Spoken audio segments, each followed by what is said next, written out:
Hajde, kur të nolën dritat, kur të fikën dritat, jo, çatër mundi me flaj. Për pora s'bëni ata. Shiko, pak nga pak do t'i komentojmë gjithë banorët e Big Brother VIP Kosova 4. Në këtë radhë tani lapsi kapi Edin dhe duhet të them se mbase edhe unë kam gabim dhe kërkoj që edhe nga ju që nëse kam gabim keni mendim ndryshe ma thoni në komente. Po më duket pak Edi pak si delirant ose ai lloj vetbesimi që ka në vete sepse ka qenë Big Brother VIP Kosova 3 e bën të sillet kështu, por ka për ta penalizuar. Ka për ta penalizuar shumë bukur sepse pika e dobët e Eduardit është ajo është se ja kanë matur temperamentin, e dim se si reagon ai, është shumë impulsiv.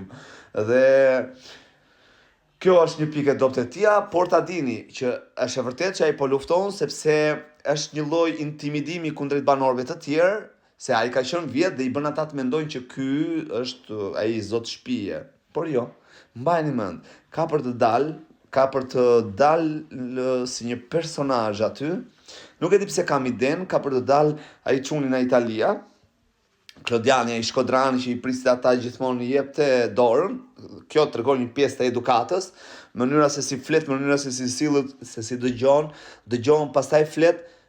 Është një ndër ata të gjithë aty që mund të bëhet personazh. Nuk e kam iden se kush është. Vetëm qa pash se nuk e njoh, di që me qa dëgjova mbrëmë kështje në për Netflix e gjera, ka për të bërë personazh, ka durim, ka një qetësi, ka dhe edukat. Pavarësisht ne shqiptarët, për shembull ne shqipot duam çik